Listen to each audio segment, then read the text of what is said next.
प्रधानमन्त्री केपी शर्मा ओलीले राष्ट्रपति विद्यादेवी भण्डारी समक्ष सरकारको नीति तथा कार्यक्रम हस्तान्तरण गरिसक्नु भएको छ र अब राष्ट्रपतिज्यूबाट नीति तथा कार्यक्रम प्रस्तुत हुँदैछ। माननीय सदस्यहरू, अब म सम्माननीय राष्ट्रपति महोदयलाई संघीय संसदको दुवै सदनको संयुक्त बैठकलाई सम्बोधनको लागि हार्दिक अनुरोध गर्दछु। नेपालको सार्वभौमसत्ता, स्वाधीनता, भौगोलिक अखण्डता, राष्ट्रिय हित, स्वाभिमान, लोकतन्त्र र जनजीविकाका लागि भएका विभिन्न आन्दोलनहरूमा आफ्नो अमूल्य जीवन उत्सर्ग गर्नुहुने सम्पूर्ण ज्ञात अज्ञात शहीदहरूप्रति भावपूर्ण श्रद्धाञ्जली अर्पण गर्दछु। ती आन्दोलनहरूको नेतृत्व गर्नुहुने अग्रजहरूप्रति उच्च सम्मान व्यक्त गर्दछु। नेपाली समाजको रूपान्तरणमा उहाँहरूले पुर्याउनु भएको महान योगदानको पुनः स्मरण गर्न चाहन्छु।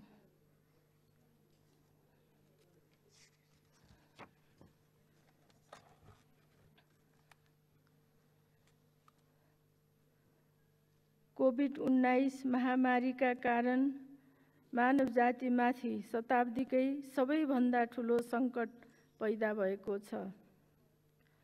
विश्व स्तरमै यस महामारी विरुद्ध लड्न मौजुदा स्वास्थ्य सेवा र सुविधाहरू अपर्याप्त देखिएका छन्।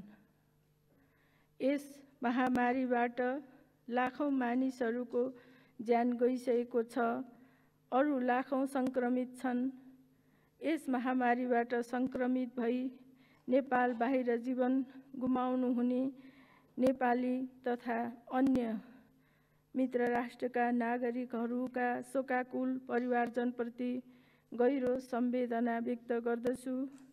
उपचाररत सम्पूर्ण दिदीबहिनी तथा दाजुभाइहरूको शीघ्र स्वास्थ्य लाभको कामना गर्दछु। कोभिड-19ले सबै मुलुकको अर्थव्यवस्थामाथि गम्भीर धक्का पुर्याएको छ।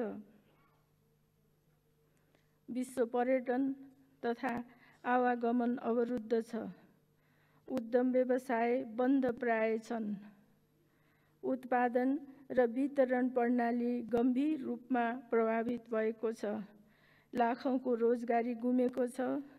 दिगो विकासको लक्ष्य प्राप्तिमा ठूलो व्यवधान खडा भएको छ।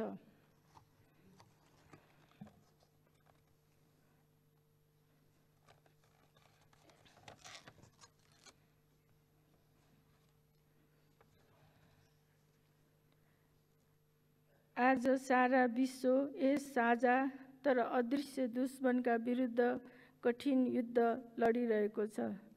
मानव जातिले जित्नै पर्ने यो युद्ध कहिले र कसरी समाप्त होला भन्ने भय, चिन्ता र अन्योल व्याप्त छ। यति बेला विश्व समुदाय बीच ऐक्यबद्धता, सहकार्य, आत्मविश्वास र आशावादको ठूलो खाँचो छ। यस महामारीबाट हुने आर्थिक क्षतिको पूर्ति त आगामी दिनमा हुन सक्छ। प्रविधिको अन्वेषण गर्दै जान सकिन्छ।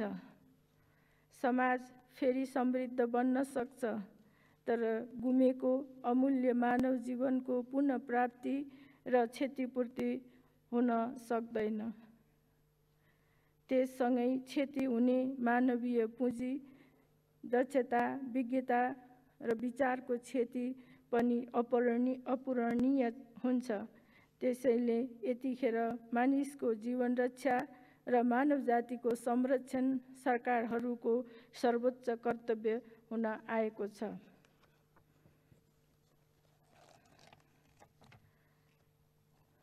कोभिड-19 को संक्रमण प्रारम्भ भए लगत्तै नेपाल सरकारले अवलम्बन गरेको स्पष्ट रणनीति, समन्वयात्मक कार्यशैली एवं सबै नेपालीको एकता, धैर्य र सहयोगले अहिलेसम्म यस रोगको संक्रमणबाट नेपालभित्र सबैको जीवन रक्षा गर्न हामी सफल भएका छौँ। संक्रमण थप फैलन नदिन र यस महामारीमाथि विजय प्राप्त गर्न आगामी दिनमा अझ बढी सतर्कता, समन्वय र एकता आवश्यक भएकोले एक ढिक्का भएर दृढताका साथ लाग्न म सबैमा आह्वान गर्दछु।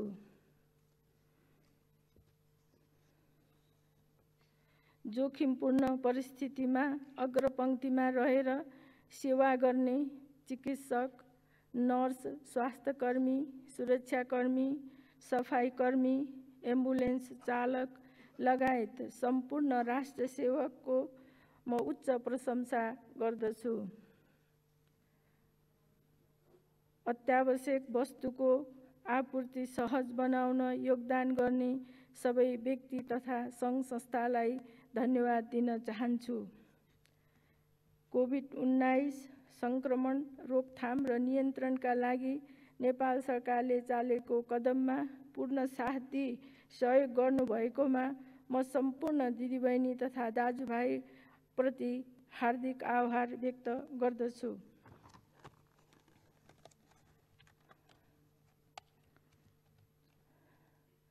महामारी रोकथाम, नियन्त्रण र उपचारको कार्यमा योगदान पुर्याउनु हुने सङ्घ, प्रदेश र स्थानीय तहका प्रतिनिधि, राजनीतिक दल, निजी तथा व्यावसायिक क्षेत्र, सञ्चार जगत र कोरोना रोकथाम, नियन्त्रण र उपचार कोषमा रकम उपलब्ध गराउने सबैलाई धन्यवाद दिन चाहन्छु। आफै विश्वव्यापी महामारीसँग जुझ्नु परिरहेको कठिन परिस्थितिमा समेत हामीलाई सहयोग पुर्याउने छिमेकी मित्र राष्ट्र एवं अन्य मित्र राष्ट्र र विकास साझेदारहरूको सराहना गर्दछु। माननीय सदस्यहरू, सङ्घीय लोकतान्त्रिक गणतन्त्र हामी नेपालीले 7 दशकभन्दा लामो सङ्घर्षबाट प्राप्त गरेको उपलब्धि हो। यो प्रणाली नेपाली जनता आफैले छानेर पठाएका प्रतिनिधिले लेखेको संविधानद्वारा संस्थागत गरिएको प्रणाली हो।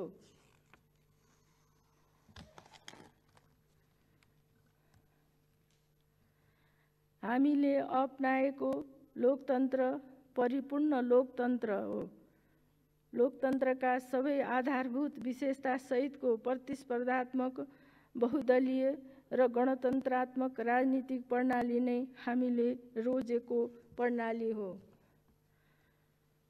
परिपूर्ण लोकतन्त्रले सामाजिक न्याय, समानता, सामाजिक सद्भाव तथा समृद्धि सहित राष्ट्रिय एकतालाई अझै मजबुत तुल्याउँछ। यो सरकार जनताको आकांक्षा र आवश्यकतालाई सम्बोधन गर्दै जनभावना अनुरूप लोकतन्त्रलाई सुदृढ र विकास गर्न प्रतिबद्ध छ। हाम्रो लोकतन्त्रले राजनीतिक अधिकार र स्वतन्त्रता, अधिकार र अवसरमा पहुँच, सामाजिक न्याय र समानता, भयरहित सुरक्षित जीवन र मर्यादित जीवन लगायतका विषयलाई लोकतन्त्रका विभिन्न आयामको रूपमा आत्मसात गरेको छ। त्यसैले सार्वभौम सत्ता जनतामा र जनता नै शक्तिका स्रोत हुन् भन्ने मान्यतालाई स्थापित गरेको छ। यसरी यो परिपूर्ण र समाजवाद उन्मुख छ।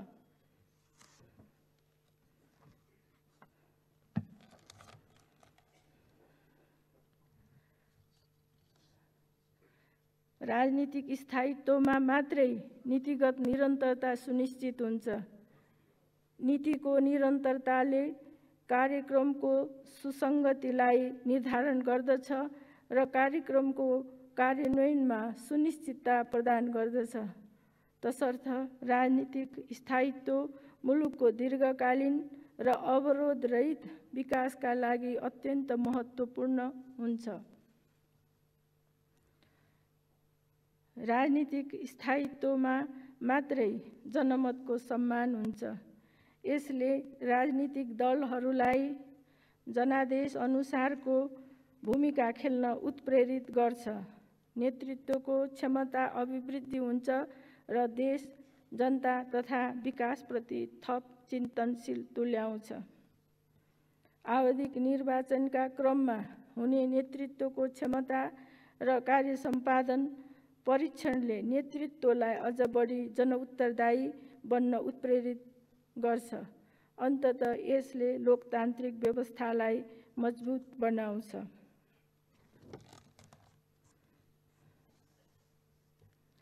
यस सरकारका लागि नेपालको धरती, नेपालको प्रकृति, नेपालको संस्कृति, नेपाल र नेपालीको समृद्धि, स्वाभिमान र गौरवभन्दा ठुलो अरू केही छैन। सरकारले आफ्ना सोच र कार्यहरूलाई नेपाली भूमि, प्रकृति, संस्कृति र नागरिकको संरक्षण, विकास र सदुपयोग गर्ने, समग्र विकासलाई तीव्रता दिने एवं नेपालीको मान, सम्मान, स्वाभिमान र गौरव बढाउनेतर्फ पूर्ण इमान र सम्पूर्ण सामर्थ्यका साथ केन्द्रित गरेको छ। वर्तमान सरकार नेपाली जनतासँग गरेको प्रतिबद्धता अनुरूप समृद्ध नेपाल, सुखी नेपालीको राष्ट्रिय आकांक्षा पूरा गर्न दृढ अटोटका साथ अगाडि बढिरहेको छ। यस सरकारले सिङ्गो कार्यकालका लागि प्रस्तुत गरेका लक्ष्य र प्रतिबद्धताहरू अघिल्ला 2 आर्थिक वर्षका नीति तथा कार्यक्रमहरू मार्फत क्रमशः कार्यान्वयन हुँदै आएका छन्। सरकारको दृष्टिकोण स्पष्ट छ, गन्तव्य निश्चित छ, लक्ष्यहरू निर्धारित छन्, नीति र कार्यक्रम जनमुखी छन्, कार्यान्वयन परिणाममुखी छ। सरकार 2 वर्षको छोटो अवधिमै उत्साहवर्धक उपलब्धि हासिल गर्न सफल भएको छ। यस अवधिमा भएका सामाजिक विकास, भौतिक प्रगति र 14 भन्दा बढी विश्व सूचक तथा सूचाङ्कहरूमा नेपालले हासिल गरेको प्रगति नीतिगत निरन्तरता र कार्यक्रमको प्रभावकारिताको परिणाम हो। यी उपलब्धिले समृद्ध नेपाल निर्माणका लागि बलियो आधारशिला निर्माण गरेको छ। सरकार गठनपछि मुलुकमा स्थिरता र स्थायित्व कायम भएको छ। संविधान पूर्णतः कार्यान्वयनमा आएको छ। नागरिकका मौलिक हक, आधारभूत स्वतन्त्रता, सामाजिक संरक्षण एवं सामाजिक न्याय, विकास निर्माण, सुशासन प्रवर्धन र संघीयता कार्यान्वयनका लागि आवश्यक महत्त्वपूर्ण कानुनहरू जारी गरी कार्यान्वयनमा ल्याइएको छ। सङ्घ, प्रदेश र स्थानीय तह क्रियाशील भएका छन्। सहकारिता र समन्वयको आधारमा सङ्घ, प्रदेश र स्थानीय तहको सर्वाङ्गीण विकासको योजना कार्यान्वयनमा ल्याइएको छ। अन्तर्प्रदेश परिषद र अन्तर सरकारी वित्त परिषद लगायतका संरचना क्रियाशील छन्। प्रदेश र स्थानीय तहको प्रशासनिक संरचना निर्माण, जनशक्ति व्यवस्थापन र कार्य सञ्चालन प्रणाली विकास गरी कार्यान्वयनमा ल्याइएको छ। वित्तीय हस्तान्तरणको वैज्ञानिक प्रणाली कार्यान्वयनमा ल्याई प्रदेश र स्थानीय तहहरूलाई आवश्यक स्रोत सुनिश्चित गरिएको छ। कोभिड-19 महामारीको सामना गर्ने क्रममा प्रदेश तथा स्थानीय तहबाट भएका कामले जनतामा ती निकायहरूको महत्त्व प्रस्ट्याएको छ। कोभिड-19 रोकथाम तथा नियन्त्रणका लागि सरकार सुरुदेखि नै क्रियाशील छ। सरकारले अतिरिक्त स्रोत परिचालनका लागि छुट्टै कोषको व्यवस्था गरी सरकारी, निजी र अन्य क्षेत्रबाट प्राप्त हुने रकम सो कोषमा जम्मा हुने र खर्च गर्ने व्यवस्था मिलाएको छ। बन्दाबन्दीको अवस्थामा सरकारी संयन्त्र मार्फत समेत औषधि, खाद्य वस्तु लगायतका अत्यावश्यक उपभोग्य वस्तुहरूको सहज आपूर्ति हुने व्यवस्था गरिएको छ। महामारी र बन्दाबन्दीबाट प्रभावित उद्योग व्यवसायलाई लक्षित गरी सहुलियतका व्यवस्थाहरू गरिएको छ। गरिब, असहाय तथा विपन्न परिवार, दैनिक कमाई गरी जीवनयापन गर्ने व्यक्ति तथा बन्दाबन्दी र कोभिड-19ले निम्त्याएका अन्य कारणले रोजगारी गुमाएका व्यक्तिहरूलाई लक्षित गरी स्थानीय तहहरू मार्फत राहत उपलब्ध गराइएको छ। माननीय सदस्यहरू, हाम्रो सार्वभौम सत्ता, स्वाधीनता, भौगोलिक अखण्डता, राष्ट्रिय हित, स्वाभिमान र राष्ट्रिय एकता सुदृढ भएको छ। सङ्घीय लोकतान्त्रिक गणतन्त्र, बहुदलीय प्रतिस्पर्धात्मक राजनीतिक प्रणाली, शक्ति पृथकीकरण, स्वतन्त्र न्यायालय, मानव अधिकार, मौलिक हक र स्वतन्त्रता जस्ता लोकतन्त्रका आधारभूत स्तम्भहरूलाई सुदृढ बनाउन सरकार अविचलित रूपमा लागिरहेको छ। आधारभूत शिक्षा, स्वास्थ्य, रोजगारी र सामाजिक सुरक्षा तथा संरक्षणका अवसर उपलब्ध गराई शान्ति, सुव्यवस्था सहितको न्यायपूर्ण, समुन्नत, सभ्य र सुसंस्कृत समाज निर्माण गर्न सरकार प्रतिबद्ध छ। सरकारले संयुक्त राष्ट्र सङ्घको बडापत्र, असंलग्नता र पञ्चशीलको सिद्धान्तको पालना गर्दै सार्वभौम समानता, पारस्परिक सम्मान र लाभ, न्यायपूर्ण द्विपक्षीय, क्षेत्रीय र अन्तर्राष्ट्रिय दायित्वहरूका आधारमा राष्ट्रिय हितको संरक्षण र प्रवर्धन गर्ने गरी परराष्ट्र सम्बन्ध विकास र विस्तार गरिरहेको छ। सार्वजनिक प्रशासनको कार्य संस्कृतिमा सुधार ल्याई सुशासन कायम गर्न सरकार क्रियाशील छ। पारदर्शिता प्रवर्धन गर्दै जवाफदेही विहीन स्थितिको अन्त्य गर्न आवश्यक नीतिगत, कानुनी र संस्थागत सुधार अघि बढाइएको छ।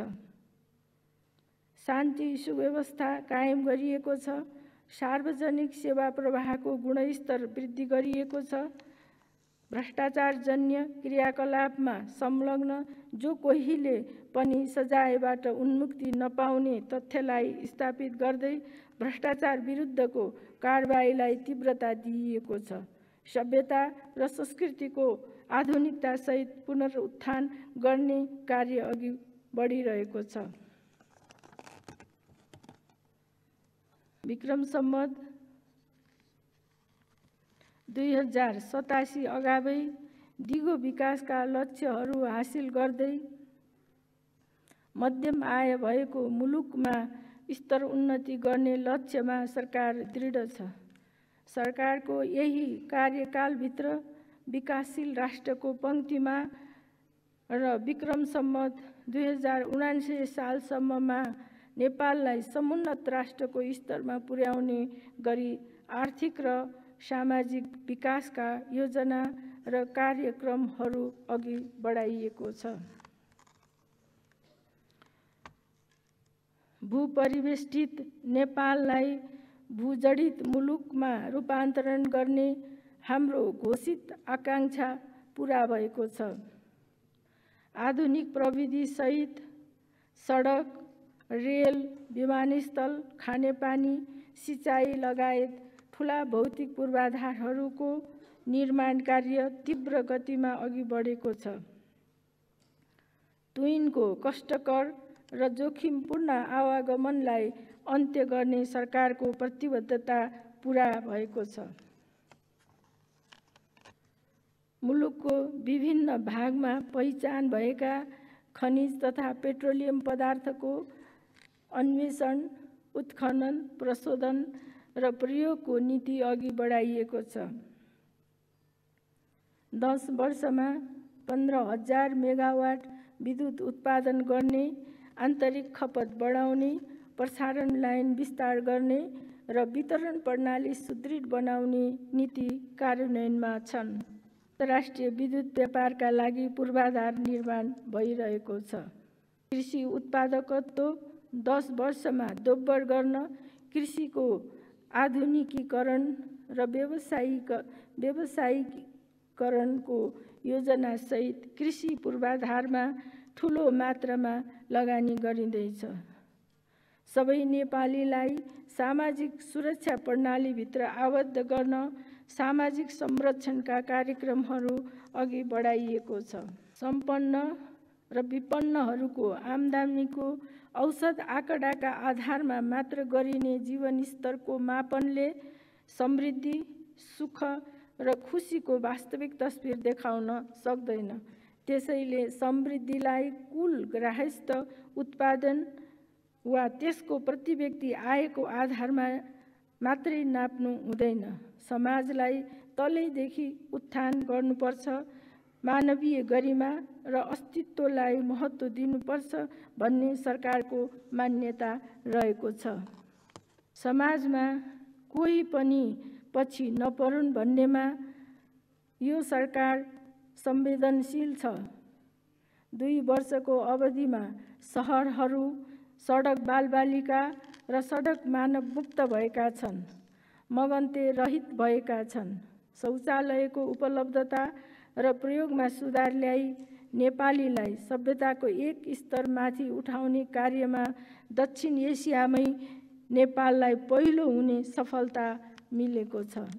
जनतालाई अधिकार सम्पन्न र सबल बनाउन नीति तथा कार्यक्रम मार्फत थालिएका कामहरूको प्रभावकारी कार्यान्वयनका लागि कार्य सम्पादन सम्झौता तथा अनुगमनको पनि अनुगमन गर्न सुरु गरिएको छ। बितेका 2 वर्षमा हाम्रो आर्थिक वृद्धि दोहोरो अङ्कको लक्ष्यसहित तीव्र गतिमा अघि बढेको थियो। आर्थिक सामाजिक विकासका प्रमुख सूचकहरू उत्साहपूर्ण थिए। यी उपलब्धिमा आधारित भएर सरकार अगाडि बढिरहेको अवस्थामा मुलुक कोभिड-19 को महामारीको चपेटामा परेको छ।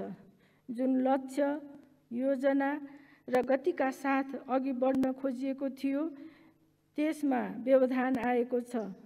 विकासको आकांक्षा र गतिमा धक्का पुगेको छ। यस महामारीका कारण सरकारका प्राथमिकता बदलिएका छन्। अबको हाम्रो कार्यदिशा स्वास्थ्य, शिक्षा, रोजगारी र आर्थिक पुनरुत्थान हुनेछ। माननीय सदस्यहरू, समृद्ध नेपाल, सुखी नेपालीको राष्ट्रिय आकांक्षा पूरा गर्न महामारीका कारण समग्र सामाजिक आर्थिक पक्षमा परेको प्रतिकूलता समेतलाई सम्बोधन गर्दै नेपाल सरकारले देखाएका रणनीतिक आधार र पक्षहरूलाई ध्यानमा राखी आर्थिक वर्ष 2077-78 को नीति तथा कार्यक्रम तर्जुमा गरेको छ।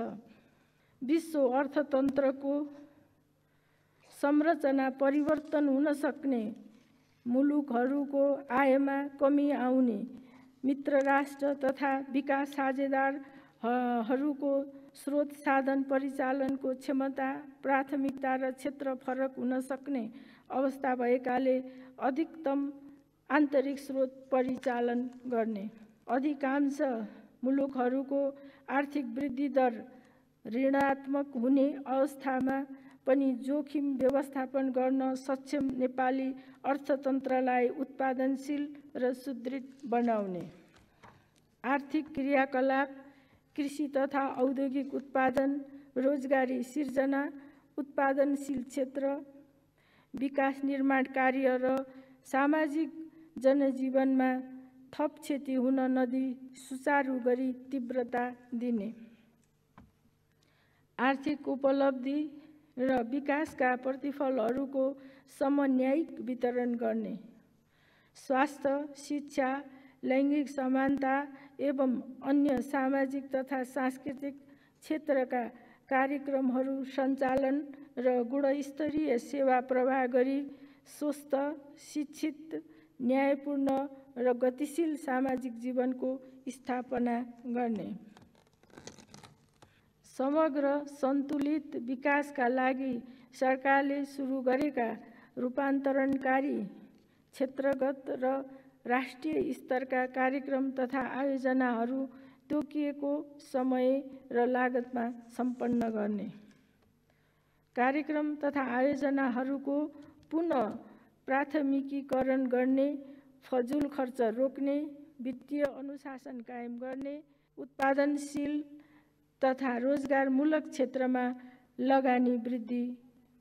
लगानी केन्द्रित गर्ने, अन्तर्राष्ट्रिय श्रम बजार सङ्कुचित भई रोजगारीका अवसरहरू गुम्ने जोखिमलाई स्वदेशमै रोजगारी सिर्जना, आत्मनिर्भर अर्थतन्त्रको विकास र राष्ट्रिय क्षमता वृद्धिको अवसरमा रूपान्तरित गर्ने, भ्रष्टाचार नियन्त्रण, सेवा प्रवाहमा सुधार, शान्ति सुव्यवस्थाको सुदृढीकरण र सुशासन प्रवर्धन गर्ने, नेपाललाई कोभिड-19 महामारी मुक्त देश बनाउनु यस सरकारको पहिलो प्राथमिकता भएको छ। सरकारले महामारीको रोकथामका लागि अपनाउनु पर्ने स्वास्थ्य सजगताका व्यवस्थाहरूको पालना गराउने, संक्रमणको परीक्षणलाई व्यापक बनाउने छ, औषधि, उपकरण र चिकित्सक लगायतका स्वास्थ्यकर्मीहरूको पर्याप्त व्यवस्था तथा परिचालन गर्ने, यस महामारीबाट नेपालभित्र कुनै पनि व्यक्तिको ज्यान जाने अवस्था आउन नदिन सरकार दृढतापूर्वक लागेको छ। सरकारले यस महामारीले मुलुकको सामाजिक, आर्थिक लगायत राष्ट्रिय जीवनका सबै क्षेत्रमा पारेको प्रभावको अध्ययन गरिरहेको छ। यस अध्ययनको आधारमा राज्य प्रणालीको प्रभावकारिता थप वृद्धि गरी सरकारले आन्तरिक आवागमन र आपूर्ति व्यवस्था सुचारू गर्ने, स्वास्थ्य र शिक्षा सेवामा गुणात्मक सुधार गर्ने, कृषि तथा औद्योगिक उत्पादन वृद्धि गर्ने र विकास निर्माण कार्यलाई तीव्रता दिने कार्यक्रमहरू कार्यान्वयन गर्नेछ।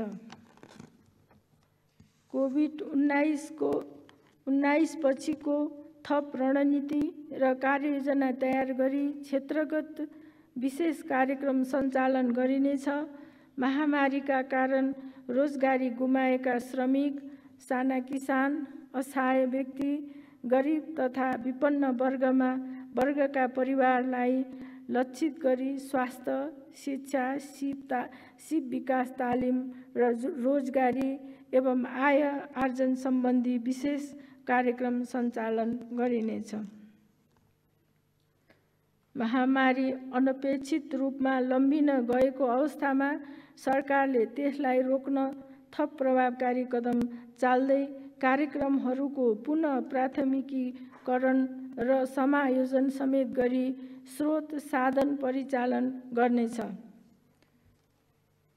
महामारीसँग जुझ्नु परिरहेको विषम परिस्थितिमा पनि नेपाललाई समृद्ध बनाउने र सबै नेपालीलाई सुखी बनाउने राष्ट्रिय अभियानमा सरकार थप दृढताका साथ अघि बढ्नेछ।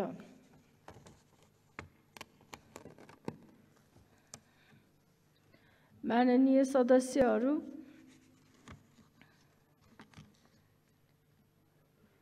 यस सरकारले गुणस्तरीय स्वास्थ्य, शिक्षा, खानेपानी तथा सरसफाई सेवामा सबै नेपालीको समतामूलक पहुँच सुनिश्चित हुने गरी कार्यक्रम सञ्चालन गर्नेछ। देशभित्रै अन्तर्राष्ट्रिय स्तरको शिक्षा र स्वास्थ्य उपचारको सेवा उपलब्ध गराउन आवश्यक पूर्वाधारहरूको विकास गरिनेछ। शिक्षा तथा स्वास्थ्य सेवामा सरकारको भूमिकालाई थप प्रबल बनाउँदै निजी क्षेत्रलाई लगानी वृद्धिका लागि उत्प्रेरित गरिनेछ। आगामी आर्थिक वर्ष स्वास्थ्य संस्थाहरूको स्थापना एवं स्तरोन्नति, पूर्वाधार विकास, जनशक्ति व्यवस्था र सेवाको समतामूलक पहुँच एवं गुणस्तर वृद्धि गर्न स्वास्थ्य क्षेत्रको पुनः संरचना गरिनेछ। निरोगी नेपाल निर्माण यस सरकारको मूल स्वास्थ्य नीति हो। प्रकृति मैत्री स्वच्छ जीवन प्रणाली प्रवर्धन गरी नेपालीको रोग प्रतिरोधी क्षमता वृद्धि गर्न निरोधात्मक कार्यक्रम सञ्चालन गरिनेछ। स्वास्थ्य सेवामा प्रतिरोधात्मक र उपचारात्मक विधि अवलम्बन गरिनेछ।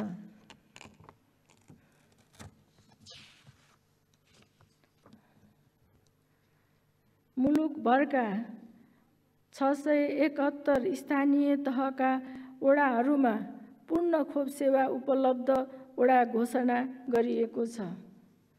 आगामी वर्ष सरकारले बाँकी सबै स्थानीय तहका वडाहरूमा पूर्ण खोप सेवा पुर्याउनेछ।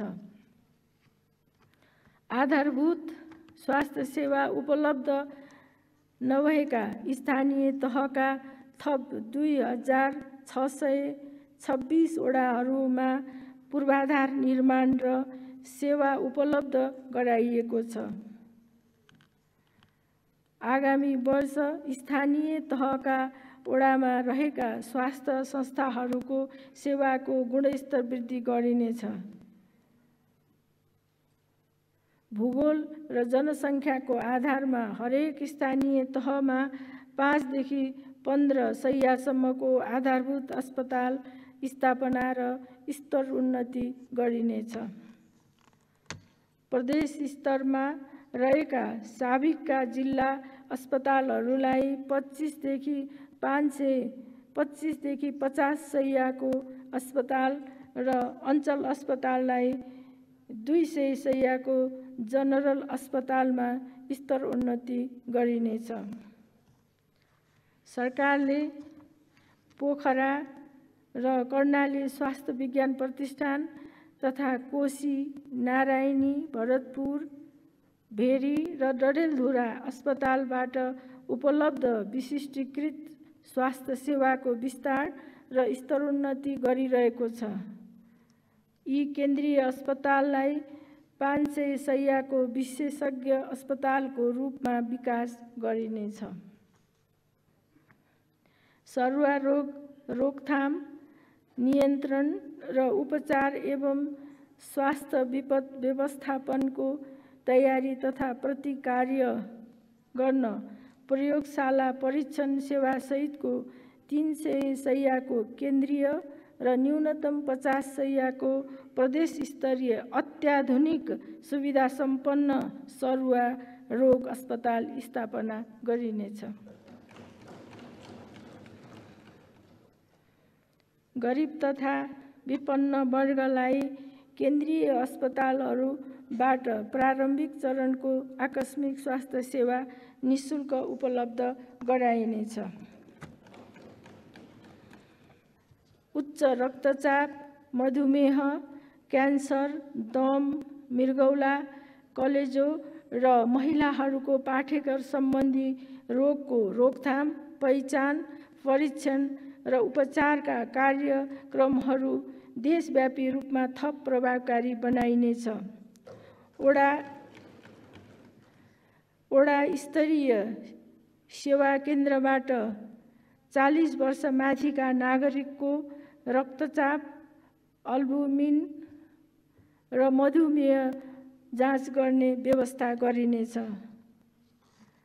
आयुर्वेदिक, युनानी, होमियोप्याथी एवं प्राकृतिक चिकित्सा प्रणालीको विस्तार र प्रवर्धन गरिनेछ।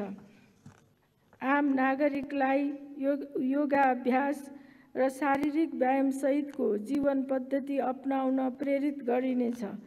स्थानीय तहका वडाहरूमा व्यायामशाला, आरोग्य केन्द्र र योग केन्द्रहरू स्थापना गर्न प्रोत्साहन गरिनेछ।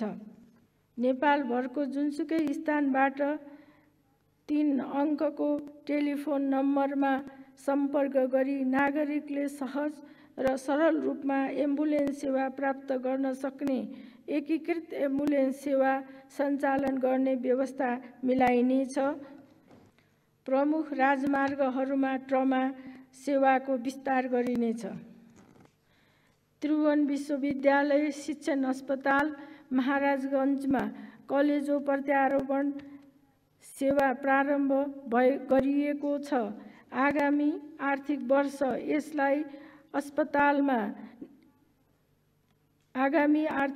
यस अस्पतालमा नेफ्रोलोजी तथा युरोलोजी केन्द्र स्थापना गरिनेछ। यी सेवालाई सबै प्रदेशमा विस्तार गर्दै लगिनेछ। कान्ति बाल अस्पताललाई बालरोगका विभिन्न विधामा उच्च शिक्षाको अध्ययन गर्ने उत्कृष्ट केन्द्रको रूपमा विकास गरिनेछ। Manmohan cardio thoracic vascular and transplant centre र सहित गङ्गालाल राष्ट्रिय हृदय केन्द्रमा बाल मुटु रोगको पहिचान, परीक्षण र उपचार गर्ने संस्थागत व्यवस्था गरिनेछ। परोपकार प्रसूति तथा स्त्रीरोग अस्पतालको सेवालाई थप विशिष्टीकृत गरिनेछ। मेडिकल कलेजले जिल्ला स्थित कम्तीमा 1 अस्पतालमा शल्य चिकित्सा सहितको सेवा दिनुपर्ने र सबै स्वास्थ्य संस्थाहरूले महिनाको 1 दिन स्याटेलाइट क्लिनिक सञ्चालन गर्नुपर्ने व्यवस्था मिलाइनेछ। केन्द्रीय अस्पतालहरूले तोकिएका स्थानमा नियमित रूपमा स्याटेलाइट अस्पताल सञ्चालन गर्नुपर्ने व्यवस्था मिलाइनेछ। सबै अस्पतालहरूबाट विपद वा महामारीको समयमा सम्भव भएसम्म अधिकतम स्वास्थ्य सुविधा उपलब्ध गराउने प्रबन्ध मिलाइनेछ। रोगको रोकथाम तथा नियन्त्रणका लागि सेन्टर फर डिजिज कन्ट्रोल स्थापना गरिनेछ। औषधि, औजार तथा उपकरण समेतको गुणस्तर मापन तथा नियमन गर्नको स्थापना गरिनेछ।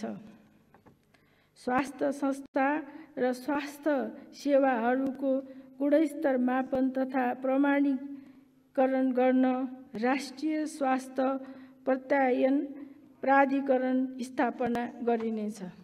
स्वास्थ्य क्षेत्रका आयोग, प्रतिष्ठान, काउन्सिल, अनुसन्धान केन्द्र र अस्पतालहरूलाई थप मितव्ययी, व्यवस्थित र प्रभावकारी बनाउन क्षेत्रगत एकीकृत छाता ऐन तर्जुमा गरिनेछ।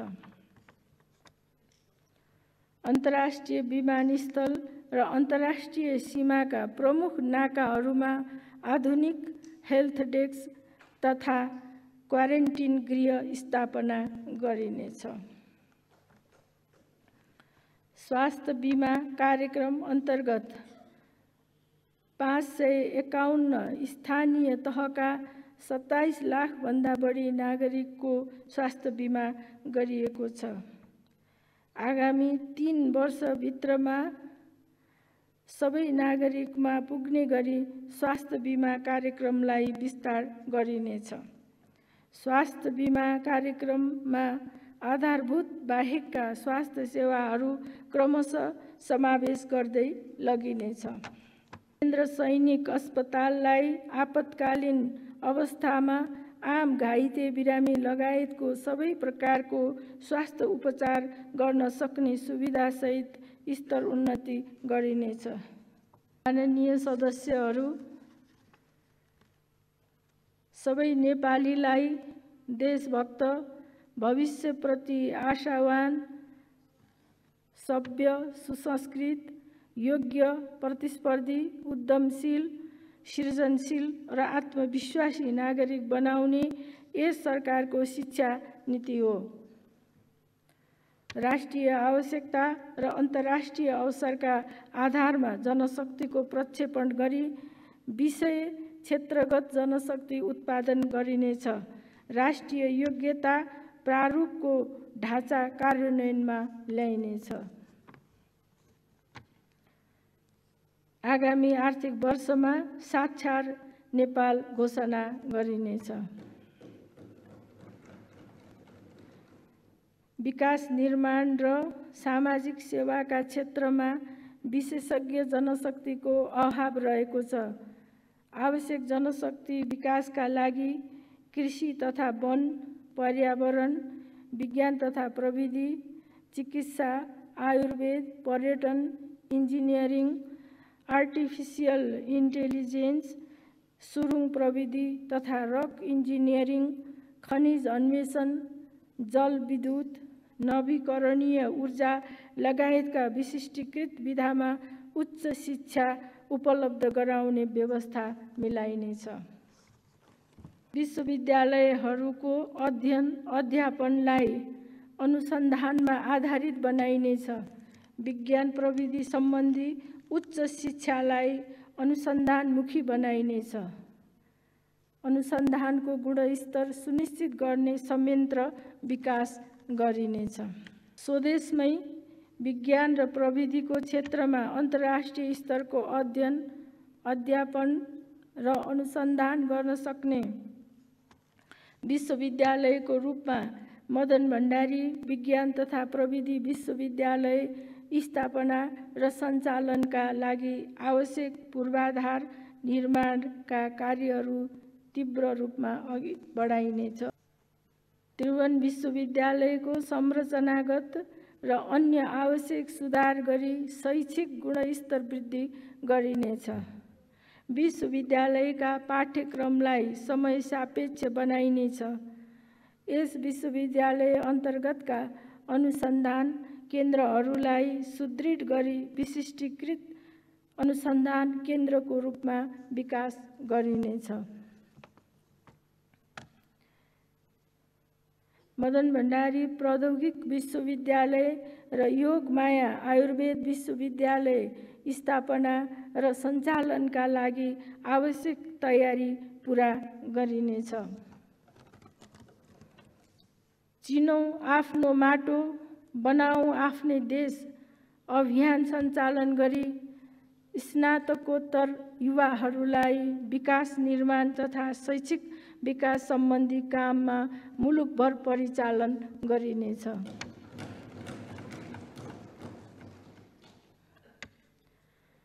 दुई वर्षको अवधिमा विद्यालय बाहिर रहेका 2,70,000 बालबालिकालाई विद्यालय भर्ना गरिएको छ।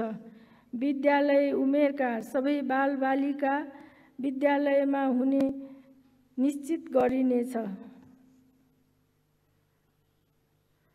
बालबालिकालाई विद्यालय ल्याउँ र पढाइमा टिकाउँ कार्यक्रमलाई थप प्रभावकारी बनाई सबै विद्यार्थीले कम्तीमा माध्यमिक तह पूरा गर्ने व्यवस्था मिलाइनेछ।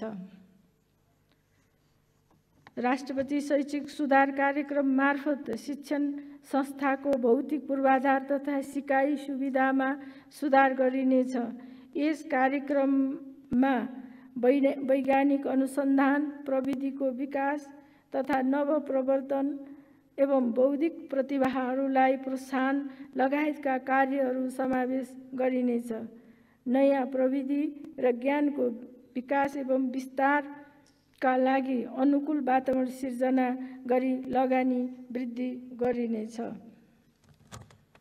सार्वजनिक विद्यालयहरूलाई गुणस्तरीय शिक्षाको केन्द्र बनाइनेछ। सार्वजनिक विद्यालयको समग्र सुधारका लागि सार्वजनिक विद्यालय सबलीकरण दशक 2076-85 अभियान सञ्चालन गरिनेछ। विद्यालय तथा शिक्षण संस्थाहरूको नक्साङ्कन गरी भूगोल र न्यूनतम विद्यार्थी सङ्ख्याको आधारमा समायोजन गरिनेछ। गुणस्तरीय शिक्षाका लागि विद्यालयमा योग्य, दक्ष र शिक्षण पेशामा प्रतिबद्ध शिक्षकको आपूर्ति, विकास र परिचालन गरिनेछ। विद्यालय स्तरमा विज्ञान शिक्षालाई प्रभावकारी र रुचिकर बनाउन वैज्ञानिक सिकाइ विधिमा जोड दिइनेछ। विज्ञान अध्ययन केन्द्रहरूको स्थापना गरिनेछ। प्राविधिक जनशक्तिको अभाव हटाउन प्राविधिक शिक्षा विस्तार गरिनेछ। नेपालभर 607 स्थानीय तहमा प्राविधिक तथा व्यावसायिक शिक्षाको विस्तार गरिएको छ। आगामी 3 वर्षभित्रमा सबै सामुदायिक विद्यालय तथा प्राविधिक शिक्षालयलाई पूर्वाधार सम्पन्न शिक्षण संस्थाका रूपमा विकास गरिनेछ। विद्यालय तहको पाठ्यक्रममा नेपालको गौरव, संस्कृति, सभ्यता र मूल्य मान्यता, राष्ट्रिय एकताको संवर्धन एवं नागरिकको कर्तव्यबोधका विषयहरू समेत समावेश गरिनेछ। 5 वर्ष मुनिका बालबालिकाहरूको सर्वाङ्गीण विकासका लागि स्थानीय तहमा प्रारम्भिक बाल विकास कार्यक्रम सञ्चालन गर्न प्रोत्साहित गरिनेछ। विद्युतीय शिक्षण सामग्री उत्पादन गरी अनलाइन शिक्षा प्रदान गर्ने व्यवस्था मिलाइनेछ। सबै सार्वजनिक माध्यमिक विद्यालय र क्याम्पसमा सूचना प्रविधि प्रयोगशाला र उच्च गतिको इन्टरनेट सुविधा पुर्याइनेछ।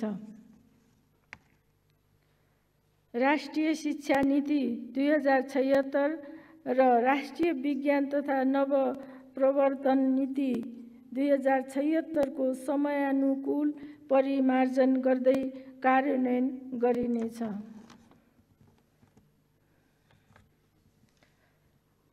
माननीय सदस्यहरू, दक्ष श्रमिक, कामको सम्मान, स्वरोजगार, उपयुक्त पारिश्रमिक र सामाजिक संरक्षण सहितको श्रम व्यवस्थापन यस सरकारको प्रमुख श्रम नीति हुनेछ। स्वस्थ नागरिक, गुण र प्रविधिमा आधारित शिक्षा, उत्पादन मैत्री वित्तीय प्रणाली र उद्यमशील वातावरण रोजगारीका आधार स्तम्भ हुन्।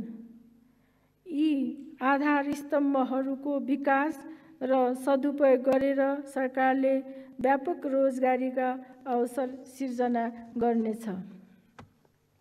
पर्याप्त आन्तरिक रोजगारी नभइसकेको अवस्थामा कोभिड-19 को विश्वव्यापी महामारीले स्वदेशको रोजगारी सङ्कुचित हुने र वैदेशिक रोजगारीमा रहेका नेपालीहरू फर्किने सम्भावित परिस्थितिले बेरोजगारको सङ्ख्या बढ्ने जोखिम देखिएको छ। बेरोजगारहरूको सम्भावित पङ्क्तिलाई व्यावसायिक कृषि, बृहत भौतिक पूर्वाधार, स्थानीय पूर्वाधार, साना तथा मझौला उद्योग, उत्पादनमूलक उद्योग, निर्माण र सेवा क्षेत्रमा परिचालन गरिनेछ। सिपयुक्त र दक्ष श्रमिकहरूको अभावलाई सम्बोधन गर्न प्राविधिक शिक्षा तथा व्यावसायिक तालिम परिषद र श्रम तथा सिप विकास सम्बन्धी सबै निकायका कार्यक्रमहरूलाई एकीकृत रूपमा परिचालन गरिनेछ। आवश्यकता अनुसार सबै स्थानीय तहमा छोटो अवधिमा घुम्ती तालिम सञ्चालन गरिनेछ। नवप्रवर्तनकारी युवा तथा अन्य उद्यमी र वैदेशिक रोजगारबाट फर्केका अनुभवी तथा सिपयुक्त उद्यमशील युवाहरूलाई उद्यम व्यवसाय सुरु गर्न सुरुवाती पुँजी उपलब्ध गराइनेछ। उद्यम व्यवसाय गर्न क्षमता विकास, प्रविधि हस्तान्तरण, वित्तीय पहुँच र बजारीकरणका कार्यक्रमहरूसँग आबद्ध गराइनेछ। यसका लागि हाल सञ्चालित कार्यक्रमहरूलाई पुनः संरचना गरी सबै प्रदेशमा विस्तार गरिनेछ। शिक्षित बेरोजगार युवाहरूलाई शैक्षिक प्रमाणपत्रको आधारमा प्रोजेक्टमा आधारित सुरुवाती पुँजी उपलब्ध गराई भरसक निजको शिक्षासँग सम्बन्धित व्यवसाय सञ्चालन गर्न प्रोजेक्ट निर्माणमा समेत सहयोग गरी उत्प्रेरित गरिनेछ। प्रधानमन्त्री रोजगार कार्यक्रमलाई सिपयुक्त दक्ष जनशक्ति, रोजगारीको क्षेत्र र रोजगार सम्बन्धी अन्य कार्यक्रमहरूसँग आबद्ध गरी यथार्थ उत्पादनमूलक रोजगारी सिर्जना गर्ने बेरोजगार लक्षित अभियानको रूपमा कार्यान्वयन गरिनेछ। सबै स्थानीय तहमा रोजगार सेवा केन्द्र स्थापना र रोजगार व्यवस्थापन सूचना प्रणाली सञ्चालनमा ल्याइएको छ। यस प्रणालीलाई थप विकसित गर्दै श्रम बजारमा रहेका श्रमिकहरूको सिप र क्षमताको उपयोग गर्न सहज हुने गरी उनीहरूको व्यक्तिगत विवरण रहेको श्रम सूचना बैंक स्थापना गरिनेछ। स्थानीय रोजगार सेवा केन्द्रले रोजगारदाता र रोजगारीको खोजीमा रहेकाहरूका बीच सम्पर्क स्थापित गरी रोजगारी प्राप्तिमा सहयोग गर्नेछ। रोजगारदाता र श्रमिक सङ्गठन बीच असल श्रम सम्बन्ध विकास गरिनेछ। श्रम निरीक्षण प्रणाली मार्फत श्रम अडिटलाई थप व्यवस्थित गरिनेछ।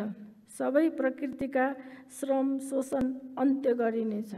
सबै नेपालीको जीवन सुरक्षित, मर्यादित तथा गुणस्तरीय बनाउनका लागि सरकारका विभिन्न तह र निकायबाट सञ्चालित सामाजिक सुरक्षा र संरक्षणका कार्यक्रमहरूलाई एकीकृत रूपमा कार्यान्वयनमा ल्याइनेछ। योगदानमा आधारित सामाजिक सुरक्षा प्रणालीलाई सुदृढ गरी सामाजिक सुरक्षालाई दिगो बनाइनेछ। अनौपचारिक क्षेत्रका श्रमिक, स्वरोजगार र वैदेशिक रोजगारमा गएका श्रमिकलाई समेत योगदानमा आधारित सामाजिक सुरक्षा प्रणालीमा आबद्ध गरिनेछ। आफ्नो हेरचाह आफै गर्न नसक्ने वा श्रम गर्न नसक्ने, अशक्त तथा असहाय, अपाङ्गता भएका व्यक्ति, महिला, बालबालिका र लोपोन्मुख जातिका नागरिकहरूको पहिचान गरी सामाजिक संरक्षणको व्यवस्था गरिनेछ। देशमा विद्यमान गरिबीको स्थिति मापन गरी गरिबी अन्त्यका लागि सरकारले रोजगारीको व्यवस्था र आय आर्जनका लक्षित कार्यक्रमहरू सञ्चालन गर्नेछ। अब नेपालमा गरिबीको कारणले कोही भोकै पर्दैन, भोकले कोही मर्दैन। यो सरकारको प्रतिबद्धता हो।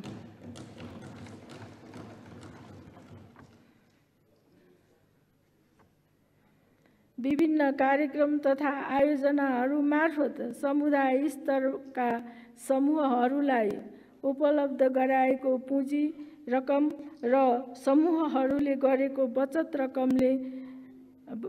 रकमको लगत स्थानीय तहबाट अद्यावधिक गरी सो रकम रोजगारी सिर्जना, आय आर्जन र उत्पादनमूलक कार्यमा परिचालन गरिनेछ।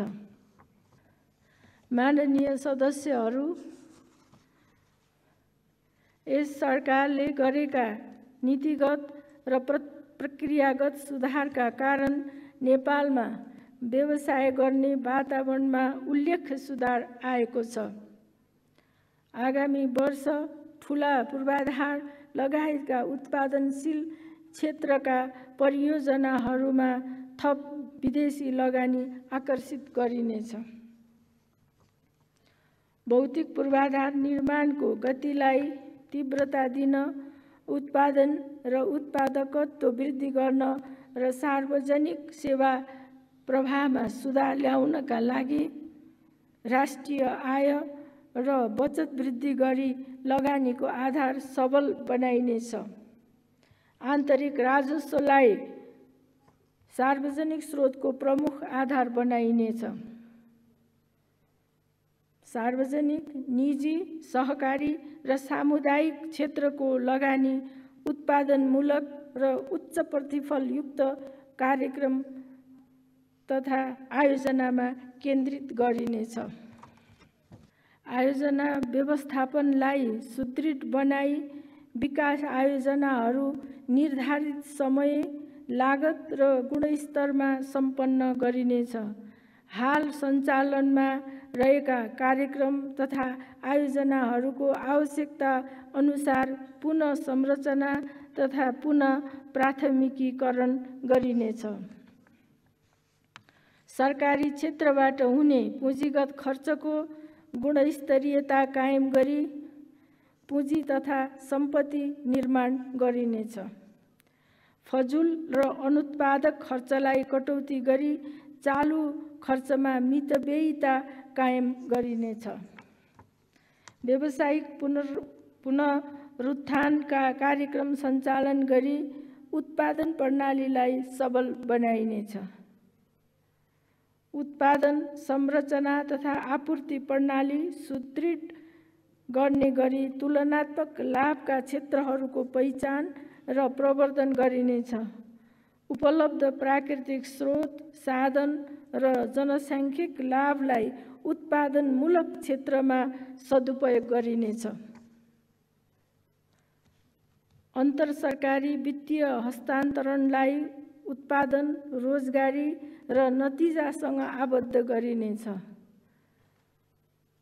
नेपाल सरकारबाट राष्ट्रिय स्तरमा सञ्चालित कार्यक्रमसँग नबाजिने र दोहोरो नपर्ने गरी प्रदेश र स्थानीय तहबाट विकास निर्माण र सेवा प्रवाहका कार्यहरू सञ्चालन गरिनेछ।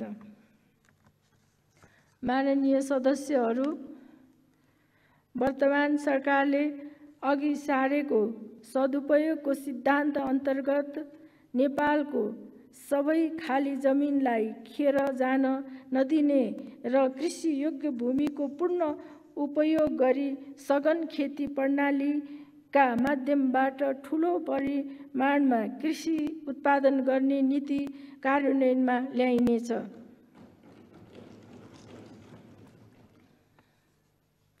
सरकारले रासायनिक मल, उन्नत बिउको आपूर्ति तथा वितरण र सिँचाइ क्षेत्रको विस्तार गरेको छ।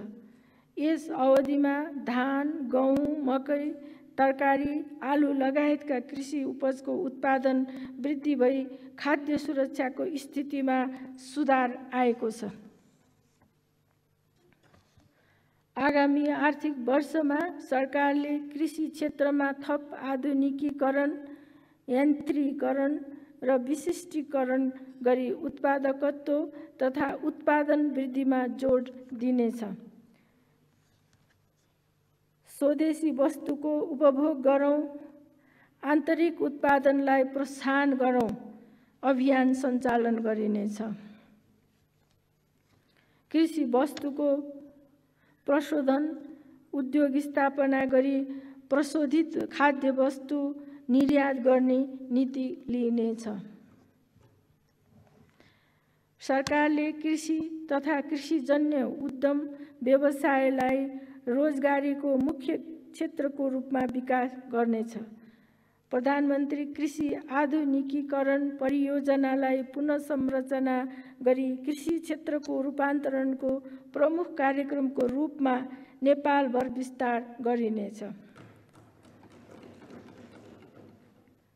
यस परियोजना मार्फत राष्ट्रिय आवश्यकता र स्थानीय सम्भाव्यताको आधारमा उत्पादकत्व, अभिवृद्धि गर्दै ठुलो परिमाणमा एक स्थानमा एउटै बालीको खेती गरी कृषि वस्तुको उत्पादन वृद्धि गरिनेछ, जसबाट कृषि उपजको बजार र निर्यातको सम्भावना बढ्नेछ। कृषि उत्पादनसँग सम्बन्धित अन्य कार्यक्रमहरू यस परियोजनासँग दोहोरो नपर्ने गरी कार्यान्वयन गरिनेछ। कृषि उत्पादन, प्रशोधन र बेचबिखनका सम्बन्धमा नेपाल सरकारबाट उपलब्ध गराइने सहुलियत र प्राविधिक सेवा टेवाको प्रबन्ध गर्न हरेक किसानलाई स्थानीय तह मार्फत सूचीकरण गर्ने कार्यको थालनी गरिनेछ। नेपाल कृषि अनुसन्धान परिषदलाई समयानुकूल सुधार गरी परिणाममुखी बनाइनेछ। हाइब्रिड जातका बाली वस्तुको विकास गर्न विशेष ध्यान दिइनेछ।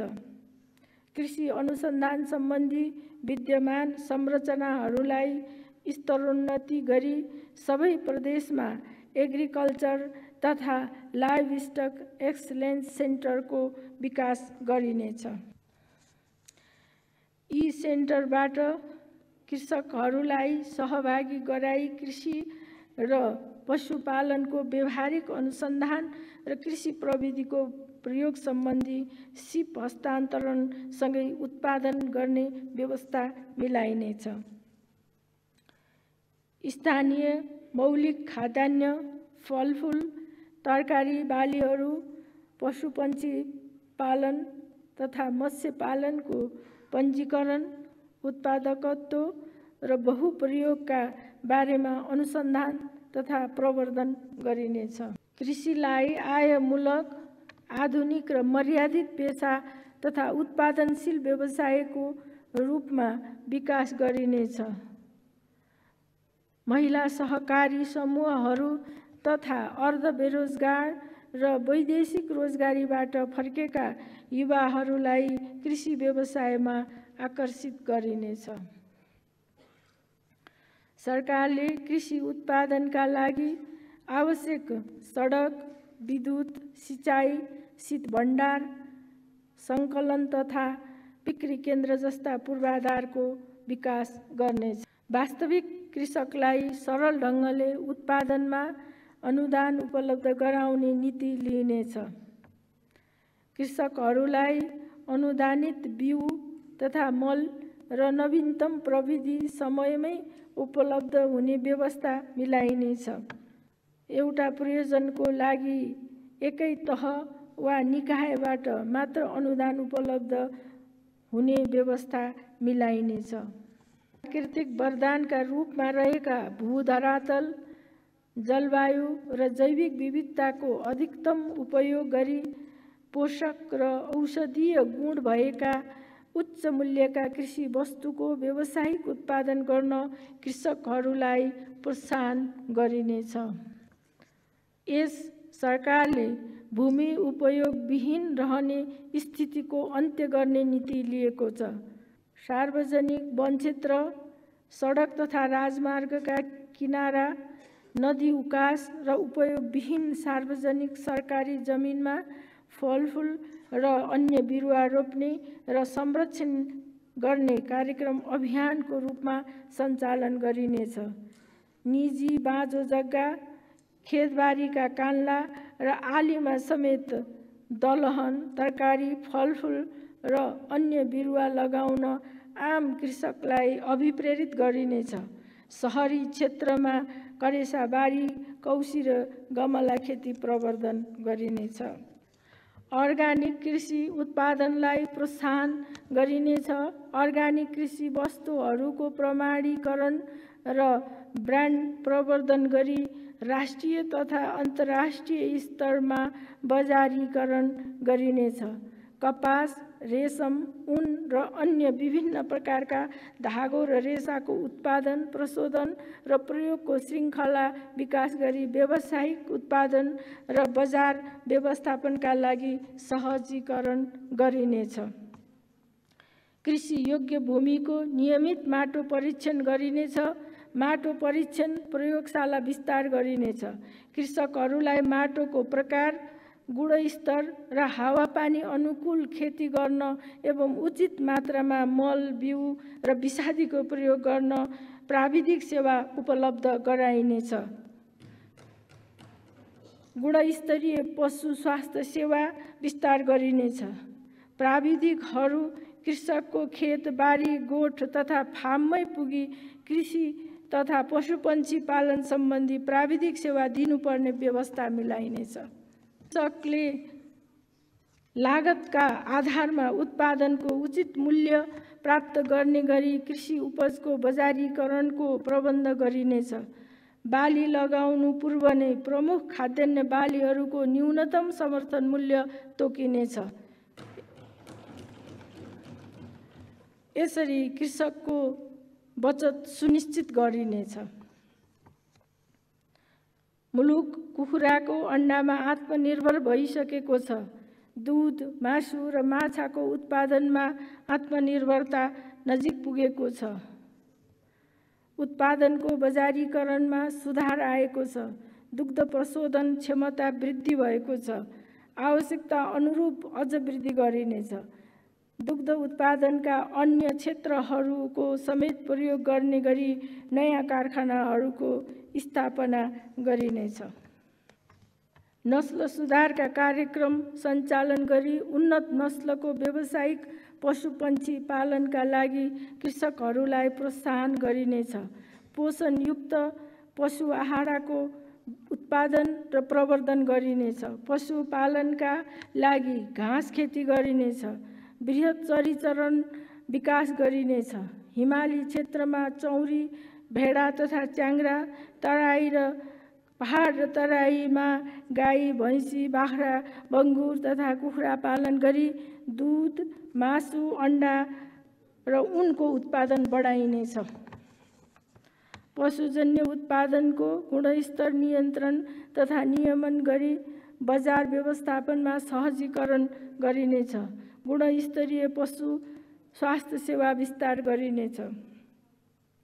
पशु रोग विरुद्ध खोप कार्यक्रमलाई अभियानको रूपमा सञ्चालन गरिनेछ। पशुबाट सर्ने रोगहरूको निदान, रोकथाम र नियन्त्रण गर्न क्वारेन्टिन र प्रयोगशाला सेवाको सुदृढीकरण र विस्तार गरिनेछ। कृषि शिक्षाबाट हासिल गरेको ज्ञान र सिपलाई कृषि कार्य र उत्पादन वृद्धिमा सदुपयोग गर्न प्रोत्साहित गरिनेछ। शिक्षण तथा तालिम प्रदायक संस्थाहरूसँग समन्वय गरी पाठ्यक्रमको अङ्गका रूपमा वा स्वयंसेवकको रूपमा समेत प्राविधिक जनशक्ति परिचालन गरिनेछ। सबै प्रदेश र स्थानीय तहमा खाद्य बचत घरको व्यवस्था गरी खाद्यवस्तु भण्डारण गरिनेछ। सङ्घ, प्रदेश र स्थानीय तहको समन्वय र सहकार्यमा स्थानीय तहमा बिउ, नस्ल, औजार, प्रविधि, उत्पादन, भण्डारण, प्रारम्भिक प्रशोधन र बजारीकरणको इकाइको विकास गरिनेछ। कृषि उपजको मूल्य श्रृङ्खलामा सूचना प्रविधिको प्रयोगलाई प्रोत्साहन गरिनेछ। एकीकृत व्यवस्थापन सूचना प्रणाली विकास गरी सङ्घ, प्रदेश र स्थानीय तहको कृषि तथ्याङ्क अद्यावधिक गरिनेछ। खाद्य पदार्थको गुणस्तर र नियमनलाई थप प्रभावकारी बनाइनेछ। खाद्य स्वच्छता प्रवर्धनका लागि कानुनी व्यवस्था गरिनेछ। जलवायु परिवर्तन, रोगको प्रकोप एवं प्राकृतिक विपदबाट कृषि क्षेत्रमा आउन सक्ने जोखिम न्यूनीकरण गरिनेछ। पशुपन्छी तथा बाली बिमाको विस्तार र जलवायु अनुकूलन कार्यक्रम सञ्चालन गरी लगानी सुरक्षण गरिनेछ। भूमि, पुँजी र प्रविधिको संयोजन मार्फत कृषि भूमिको सदुपयोग गरी कृषिको व्यावसायिक उत्पादन बढाउन भूमि बैंकको स्थापना गरिनेछ।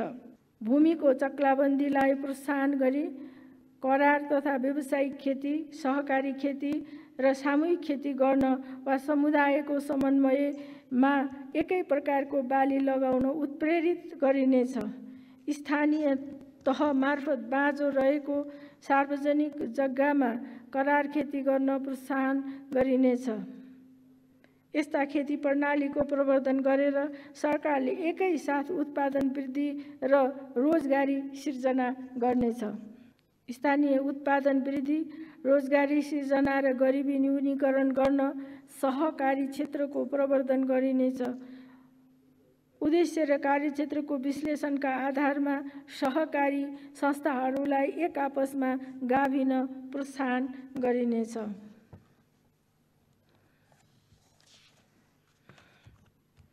माननीय सदस्यहरू, यस सरकारले वनको सुरक्षा, व्यापक वृक्षारोपण र वन विविधीकरणको बाटोबाट वातावरणीय जोखिम न्यून गरी वनको बहुउपयोग गर्ने नीति लिएको छ। 2 वर्षको अवधिमा वनमा आधारित 1829 साना तथा घरेलु उद्योगहरू स्थापना भएका छन्। काठको आन्तरिक उत्पादनमा वृद्धि भई काठको आयात 20% घटेको छ। वन व्यवस्थापनमा समुदायको भूमिकामा वृद्धि भई 40% राष्ट्रिय वन समुदायद्वारा व्यवस्थापन भइरहेको छ।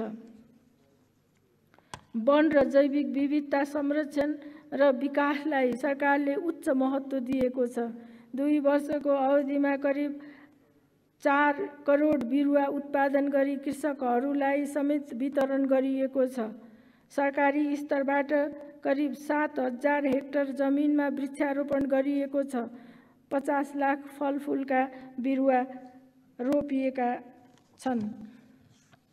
आगामी वर्ष सरकारले भूधरातल तथा जलवायु अनुकूल वृक्षारोपण, वन विकास र वनको बहुउपयोग गर्ने गरी वन क्षेत्रका कार्यक्रमहरू सञ्चालन गर्नेछ।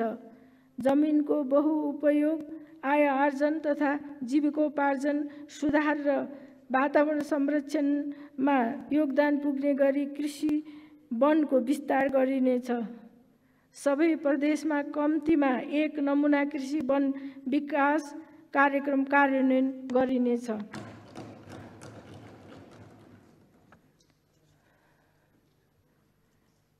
वनलाई प्राकृतिक वन, आरक्षित वा संरक्षित वन, सामुदायिक वन, लगाइएका सार्वजनिक वन, निजी वन र कृषि वन लगायतका क्षेत्रहरूमा विभक्त गरी दिगो वैज्ञानिक वन व्यवस्थापन र वन्यजन्य उद्यम विकास गर्न समृद्धिको लागि वन कार्यक्रम कार्यान्वयन गरिनेछ। वनजन्य उद्योग विकास तथा प्रवर्धनका लागि आवश्यक पूर्वाधार निर्माण गरी निजी क्षेत्रको लगानी आकर्षित गरिनेछ। राष्ट्रिय प्राथमिकता प्राप्त आयोजनाहरूले प्रयोग गरेका वन क्षेत्रको क्षतिपूर्ति स्वरूप सार्वजनिक प्रति जग्गा, झाडी बुट्यान क्षेत्र र वन नभएका स्थानीय तहमा जग्गाको उपलब्धता र उपयुक्तता अनुसार उपयोगी वृक्ष रोपिनेछ। उच्च हिमाल, पहाड, खोज, समथर भूभाग लगायत देशका विभिन्न भागमा सम्भाव्य जडीबुटीको व्यावसायिक खेती गर्न प्रोत्साहन गरिनेछ। सबै प्रदेशहरूमा जडीबुटी प्रशोधन उद्योगका पूर्वाधार विकास गरिनेछ। नेपाली जडीबुटीको विशिष्ट ब्रान्डिङ गरी निर्यात समेत गरिनेछ। राष्ट्रिय निकुञ्ज, आरक्ष संरक्षण क्षेत्र, राराताल, फेवाताल लगायत रामसागरमा सूचीकृत तालहरू एवं वनस्पति उद्यानको संरक्षण, विकास र प्रवर्धन गरिनेछ। पर्यटन प्रवर्धन, संरक्षण, शिक्षा, वैज्ञानिक अनुसन्धान, र वनस्पतिको परस्थानीय संरक्षणका लागि बृहत वनस्पति उद्यानको स्थापना र विकास गरिनेछ। सरकारले चुरे क्षेत्रको अनुचित दोहन पूर्ण रूपमा रोक्नेछ। संरक्षणमा संलग्न निकायहरूको अनुभव समेत उपयोग गरी चुरे क्षेत्रको संरक्षण र सम्वर्धनका कार्यहरू समन्वयात्मक, प्रभावकारी र दिगो रूपमा सञ्चालन गर्ने व्यवस्था मिलाइनेछ। आगामी आर्थिक वर्ष राष्ट्रपति चुरे क्षेत्र संरक्षण कार्यक्रमको नीतिगत, कानुनी र संस्थागत सुधारसहित पुनः संरचना गरिनेछ।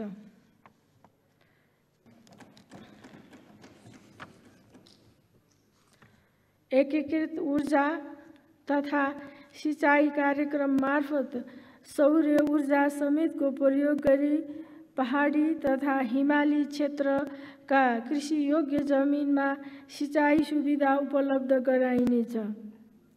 तराई मधेसका कृषियोग्य पकेट क्षेत्रमा सतह तथा भूमिगत जल सिंचाईको संयोजनात्मक उपयोग गरी समृद्ध तराई मधेस विशेष कार्यक्रम मार्फत आगामी आर्थिक वर्ष थप 18,500 हेक्टरमा सिंचाई सुविधा विस्तार गरिनेछ।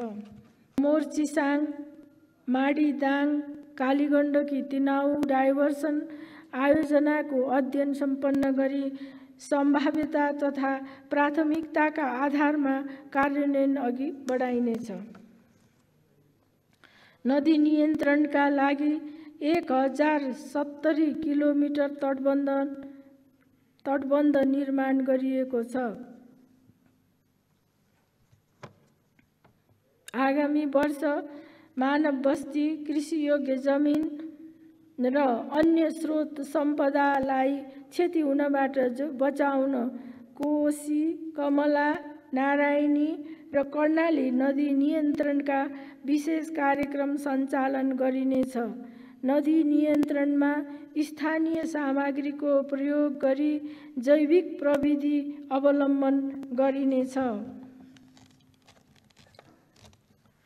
त्रियुगा नदी नियन्त्रण कार्य अगाडि बढाइनेछ। नदी उकासबाट प्राप्त जमिनमा कृषि उत्पादन वृद्धि गर्नुका साथै रोजगारीका अवसर सिर्जना गरिनेछ। मौसम तथा बाढी सम्बन्धी पूर्व सूचनालाई समयमै सम्प्रेषण गरी विपदबाट हुन सक्ने जनधन तथा पूर्वाधारहरूमा हुने क्षतिको जोखिमलाई न्यून गर्न आगामी वर्ष थप 2 स्थानमा मौसमी राडार सञ्चालन गरिनेछ। द्विपक्षीय संयन्त्रहरूलाई प्रभावकारी बनाई सीमा क्षेत्रमा हुने कटान र डुबानको समस्यालाई दिगो रूपमा समाधान गरिनेछ। समस्याग्रस्त स्थलहरूको संयुक्त अनुगमन तथा निरीक्षण कार्यलाई नियमित र प्रभावकारी बनाइनेछ। माननीय सदस्यहरू, राज्य प्रणाली र सेवा प्रवाहका कार्यहरूमा अत्याधुनिक प्रविधि प्रयोग गरी सुशासन सहितको डिजिटल नेपाल निर्माण गर्ने यस सरकारको प्रतिबद्धता हो। यसका लागि सरकारले डिजिटल नेपाल फ्रेमवर्क 2076 कार्यान्वयनमा ल्याएको छ। डिजिटल प्रविधिको उपयोगबाट सेवा प्रवाह, उत्पादकत्व र उत्पादन अभिवृद्धि गरी आर्थिक सामाजिक रूपान्तरण गरिनेछ। सबै सरकारी सेवालाई गुणस्तरीय सूचना प्रविधिमा आधारित गराउने लक्ष्य अनुरूप देशभरका 431 स्थानीय तहका कार्यालय, 3,612 वडा कार्यालय, 2,546 स्वास्थ्य केन्द्र र 2,948 सामुदायिक माध्यमिक विद्यालयमा ब्रोडब्यान्ड इन्टरनेट सेवा पुर्याइएको छ। ब्रोडब्यान्ड इन्टरनेट सेवालाई गुणस्तरीय र भरपर्दो बनाइनेछ।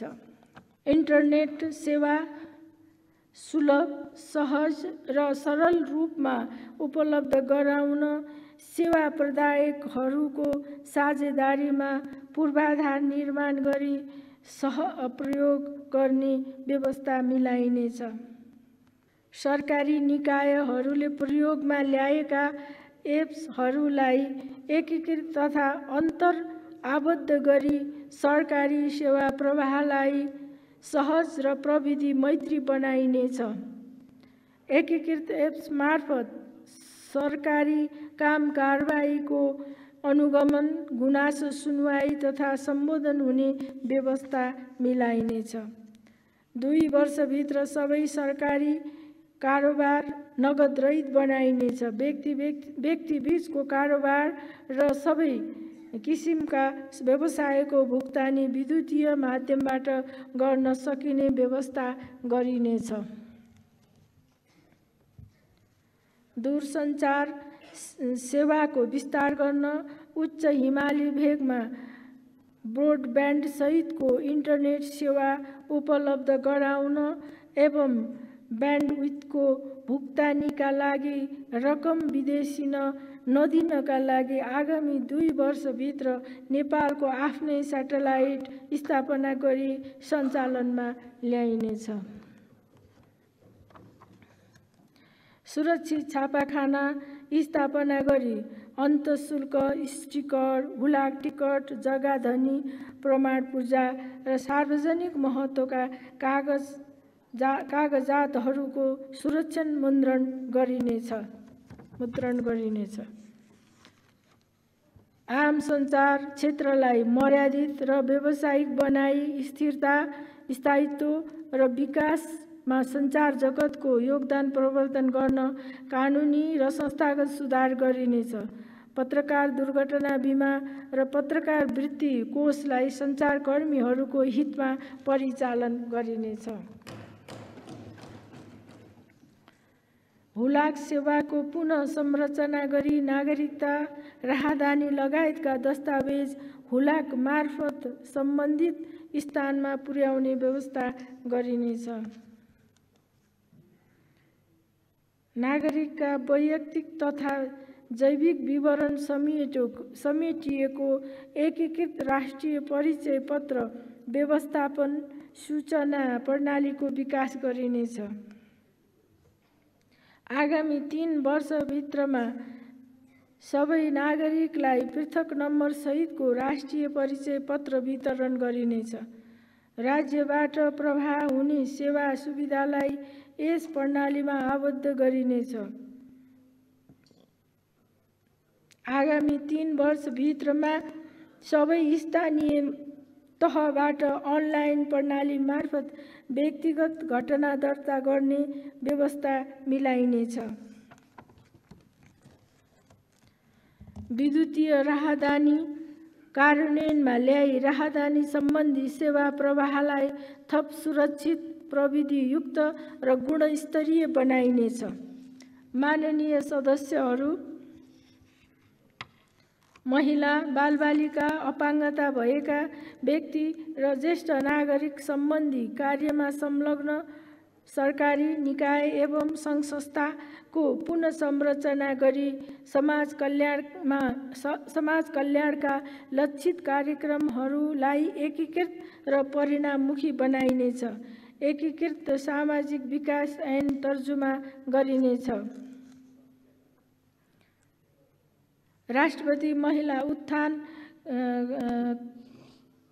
कार्यक्रम मार्फत उद्यमशीलता विकास, वित्तीय पहुँच वृद्धि, प्रविधि सहयोग र उत्पादित वस्तुको बजारीकरणमा सहयोग गरी महिला सशक्तिकरण गरिनेछ। सबै स्थानीय तहमा महिला उद्यमशीलता सहजीकरण केन्द्र स्थापना गरिनेछ। दुर्गम क्षेत्रमा ज्यान जोखिममा परेका गर्भवती तथा सुत्केरी महिलाको हवाई उद्धार कार्यलाई थप सुविधासहित विस्तार गरिनेछ। मानव बेचबिखन तथा ओसार पसारको जोखिम कम गर्न चेतनामूलक कार्यक्रम सञ्चालन गरिनेछ। लैङ्गिक विभेद तथा सबै प्रकारका कुरीति तथा कुसंस्कारको अन्त्यका लागि प्रदेश र स्थानीय तहको सहकार्य र समन्वयमा सामाजिक रूपान्तरणको अभियानमूलक कार्यक्रम सञ्चालन गरिनेछ। महिला सञ्चालन गरिनेछ। बालबालिका सम्बन्धी राष्ट्रिय रणनीति तयार गरी कार्यान्वयन गरिनेछ। प्रदेश र स्थानीय तहको सहकार्य र समन्वयमा बाबुआमा तथा अभिभावकको मृत्यु भई वा अन्य कारणले असहाय भएका वा सडकमा बेवारिसे अवस्थामा रहेका बालबालिकाको उद्धार तथा संरक्षण गरिनेछ। सरकारले अशक्त, असहाय, बेसहारा ज्येष्ठ नागरिकको प्राथमिकताका साथ संरक्षण गर्नेछ। स्वास्थ्य उपचारको सुविधासहित ज्येष्ठ नागरिक गृहहरू स्थापना गरिनेछ। अन्तर्पुस्ता ज्ञान, अनुभव र सिप हस्तान्तरणका लागि स्थानीय तहको सहभागितामा ज्येष्ठ नागरिक मिलन केन्द्रहरूलाई व्यवस्थित र विस्तार गरिनेछ।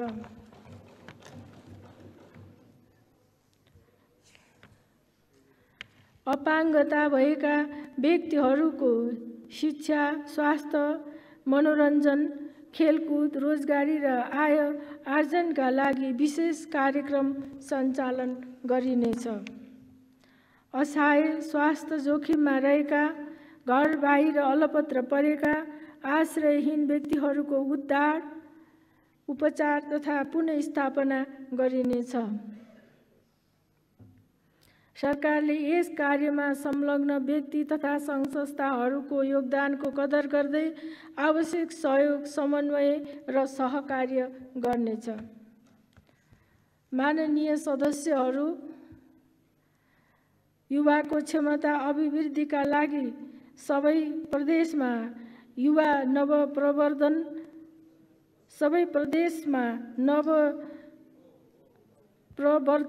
केन्द्र स्थापना गरिनेछ। स्वास्थ्य, सचेतना, सरसफाई, विपद व्यवस्थापन तथा वातावरण संरक्षण र सामाजिक कुरीति, अन्धविश्वास विरुद्धको सामाजिक जागरण कार्यमा स्काउट र युवा स्वयंसेवक परिचालन गरिनेछ। नेपालमा सम्पन्न 13औं दक्षिण एसियाली खेलकुद प्रतियोगितामा नेपालले हालसम्मकै सबैभन्दा बढी 51 स्वर्ण सहित 207 पदक जितेको छ। राष्ट्रिय, क्षेत्रीय र अन्तर्राष्ट्रिय खेलकुद प्रतियोगितामा सहभागी भई पदक प्राप्त गर्न सक्ने गरी खेलाडीको क्षमता विकास गरिनेछ। स्थानीय, प्रादेशिक तथा राष्ट्रिय स्तरमा सुविधा सम्पन्न खेलकुद पूर्वाधारको निर्माण तथा स्तरोन्नति गर्ने कार्यलाई निरन्तरता दिइनेछ। उच्च पर्वतीय खेलकुद तालिम केन्द्र स्थापना गर्ने कार्य अघि बढाइनेछ। निजी क्षेत्रबाट पहल गरिएका खेलकुद पूर्वाधार निर्माणलाई प्रोत्साहन गरिनेछ। माननीय सदस्यहरू, यस प्रकारको विधिको शासन, यस सरकारले विधिको शासन, पारदर्शिता, नतिजामुखी व्यवस्थापन र जवाफदेही जस्ता प्रभावकारी सरकारका मूलभूत मान्यतालाई थप दृढताका साथ अवलम्बन गर्नेछ। सार्वजनिक सेवामा समतामूलक पहुँच सुनिश्चित गरी सेवा प्रवाहको गुणस्तर र प्रभावकारिता वृद्धि गरिनेछ। प्रत्येक नागरिकले आफ्नो क्षमता विकास गर्ने एवं क्षमता र योग्यताको आधारमा अवसर प्राप्त गर्ने प्रणाली कार्यान्वयनमा ल्याइनेछ। कार्य सम्पादन सम्झौतालाई नतिजा सूचकमा आधारित गराई थप प्रभावकारी बनाइनेछ। नीति कार्यक्रमको कार्यान्वयनबाट हासिल हुने उपलब्धिलाई नतिजा सूचकका आधारमा प्रतिवेदन र समीक्षा गरिनेछ। सरकारले कुनै पनि तहमा हुने कुनै पनि स्वरूपको भ्रष्टाचार सहने छैन। भ्रष्टाचारमा शून्य सहनशीलता सरकारको नीति हो। निगरानी, अनुसन्धान र छानबिन कार्यलाई थप सशक्त बनाई भ्रष्टाचार, अनियमितता, सरकारी सम्पत्तिको अनधिकृत प्रयोग, अपचलन तथा दोहन गर्ने जुनसुकै व्यक्तिलाई कानुनी कारबाहीको दायरामा ल्याइनेछ। सुशासन प्रवर्धन तथा भ्रष्टाचार नियन्त्रणका लागि सरकारी, गैरसरकारी र निजी सबै क्षेत्रमा सदाचार प्रणालीको विकास गरिनेछ। म भ्रष्टाचार गर्दिन, म भ्रष्टाचार हुन दिन्न, म देश र जनताका लागि इमान्दार भएर काम गर्नेछु भन्ने प्रतिज्ञासहितको कार्य संस्कृतिको प्रवर्धन गरिनेछ। वित्तीय अपराध नियन्त्रणलाई थप सशक्त बनाउन सम्पत्ति शुद्धिकरण तथा आतंकवादी कार्यमा वित्तीय लगानी निवारण रणनीति तथा कार्य योजना 2076-81 को प्रभावकारी कार्यान्वयन गरिनेछ। सार्वजनिक खरिदलाई पारदर्शी, प्रतिस्पर्धी र मितव्ययी बनाई खरिद सुशासन कायम गरिनेछ। सार्वजनिक खरिद कानुनको संशोधन गरिनेछ। निर्माण व्यवसायीको प्राविधिक तथा आर्थिक क्षमता, पूर्व कार्य सम्पादन स्थिति, कामको गुणस्तर, कार्यान्वयनमा रहेका ठेक्का सङ्ख्या सहितको प्रोफाइल अद्यावधिक गरिनेछ। निर्माण व्यवसायीसँग सम्बन्धित सबै पक्षको विश्लेषण नगरी थप ठेक्का दिएको कारणबाट तोकिएको समय, लागत, गुणस्तर सहितको कार्य सम्पादन नभएका ठेक्का दिने पदाधिकारीलाई जिम्मेवार बनाइनेछ।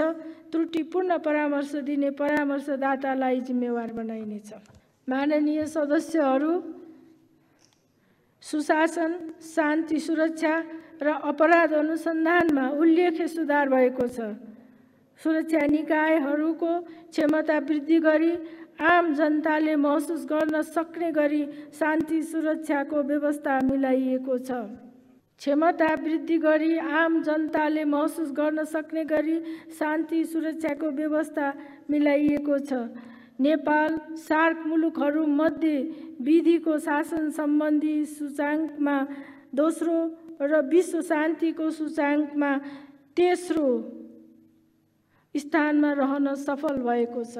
नागरिकहरूले निर्भयपूर्वक जीवनयापन र पेसा व्यवसाय गर्न सक्ने गरी शान्ति सुव्यवस्था कायम गर्न सरकारले सुरक्षा व्यवस्था सुदृढ बनाउनेछ। सरकार मानवाधिकार र मौलिक स्वतन्त्रताका विश्वव्यापी मान्यताप्रति प्रतिबद्ध छ। राज्य विरुद्धको अपराधमा संलग्न हुने, राष्ट्रिय एकता एवं सामाजिक सद्भाव बिथोल्ने, संविधान तथा कानुन विपरीतका कार्य गर्ने जो कोहीलाई कानुनको दायरामा ल्याइनेछ।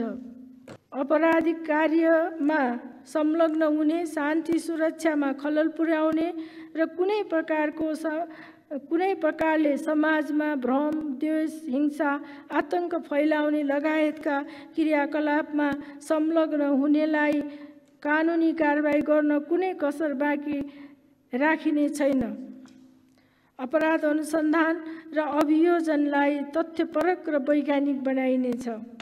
सीमा व्यवस्थापनलाई प्रभावकारी बनाउन आवश्यक पूर्वाधार र जनशक्ति सहित थप बोर्डर आउटपोस्ट स्थापना गरिनेछ। अध्यागमन प्रणालीलाई अत्याधुनिक एवं प्रविधि मैत्री बनाइनेछ। नेपाल प्रवेश गर्ने सबै विदेशी नागरिकहरूको अभिलेखलाई थप व्यवस्थित गरिनेछ। प्रदेशसँगको समन्वयमा कारागारहरूको भौतिक पूर्वाधार विकास गरी व्यवस्थापन सुधार गरिनेछ। कैदी बन्दीहरूको श्रम र सिपलाई उत्पादनमूलक कार्यमा उपयोग गरिनेछ। विपदको पूर्व तयारीका लागि सम्भाव्य जोखिमको पहिचान र न्यूनीकरण गर्ने, क्षतिको पूर्वानुमान गर्ने र सतर्कताका लागि पूर्व चेतावनी गर्ने प्रणाली विकास गरिनेछ। विपद व्यवस्थापनका पूर्वाधार निर्माण गरी सबै तहमा आवश्यक सामग्रीको भण्डारण गरिनेछ।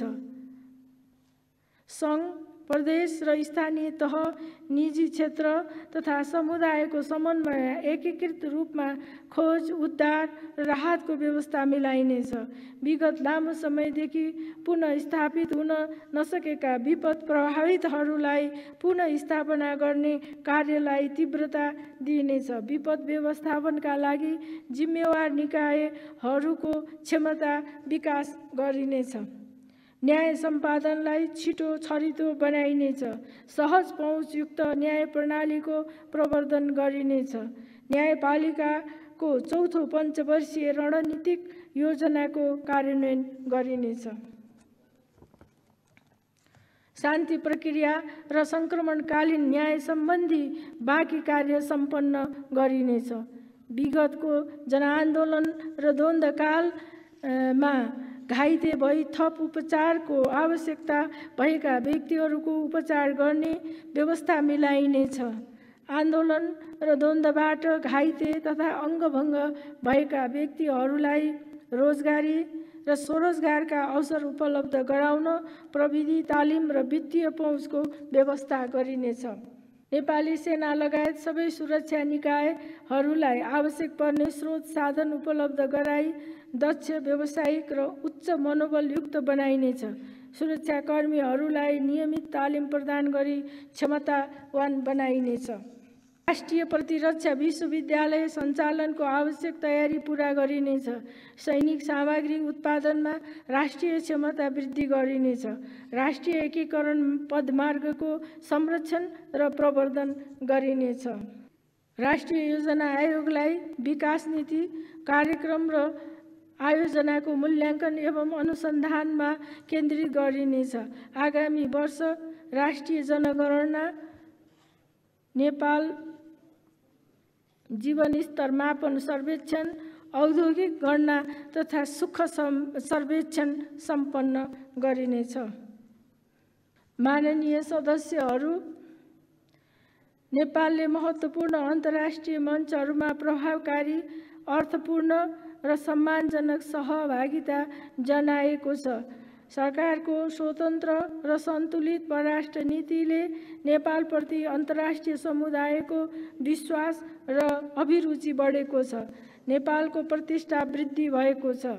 सरकारले अवलम्बन गरेका स्पष्ट र परिपक्व नीतिहरूबाट छिमेकीहरूसँग विश्वास, समझदारी र सहयोगमा अभिवृद्धि भई सम्बन्धले नयाँ उचाइ लिएको छ। अन्य मित्र राष्ट्र एवं विकास साझेदारहरूसँगको समग्र सम्बन्ध थप सुदृढ भएको छ। चीनका राष्ट्रपतिबाट 23 वर्षपछि र भारतका प्रधानमन्त्रीबाट एउटै कार्यकालमा 4 पटक भएको नेपाल भ्रमणले छिमेकी मित्र राष्ट्रसँगको नेपालको सम्बन्ध मजबुत बनेको छ। मैले गरेको मित्र राष्ट्र चीन, जापान र म्यानमारको भ्रमण तथा नेपालका प्रधानमन्त्रीबाट भएको मित्र राष्ट्र भारत, चीन, भियतनाम, कम्बोडिया, बेलायत, फ्रान्स र कोस्टारिकाको भ्रमणले नेपालको वैदेशिक सम्बन्धलाई अझ सुदृढ बनाएको छ। यी भ्रमणहरूका अवसरमा नेपालको राष्ट्रिय हित प्रवर्धन गर्ने, विकास र समृद्धिलाई सघाउ पुर्याउने र पारस्परिक लाभमा आधारित सहयोगका क्षेत्रहरू विस्तार गर्ने महत्त्वपूर्ण सन्धि सम्झौताहरू सम्पन्न भएका छन्। नेपालको परराष्ट्र नीति राष्ट्रिय हित, पारस्परिक लाभ र सम्मान, अन्तर्राष्ट्रिय प्रतिबद्धता तथा दायित्व र न्यायमा आधारित हुनेछ। नेपालको स्वतन्त्रता, सार्वभौमसत्ता, भौगोलिक अखण्डता र स्वाधीनताको संरक्षण, सीमाको सुरक्षा र नेपालीको हकहितको संरक्षण एवं प्रवर्धन गर्दै नेपालको अन्तर्राष्ट्रिय सम्बन्धलाई थप सुदृढ बनाइनेछ। नेपाल सरकार नेपालको अन्तर्राष्ट्रिय सीमाको सुरक्षा एवं संरक्षण गर्न प्रतिबद्ध छ। अन्तर्राष्ट्रिय सीमा निरीक्षणको कार्यलाई निरन्तरता दिइनेछ। ऐतिहासिक सन्धि, नक्सा, तथ्य तथा प्रमाणका आधारमा कूटनीतिक माध्यमबाट मित्र राष्ट्र भारतसँगको सीमा सम्बन्धमा विगत लामो समयदेखि बाँकी रहेका र समयसम्म उठिरहेका विषयहरूको समाधान गरिनेछ। लिम्पियाधुरा, लिपुलेक र कालापानी क्षेत्र नेपालको भूमि हो र त्यसलाई प्राप्त गर्न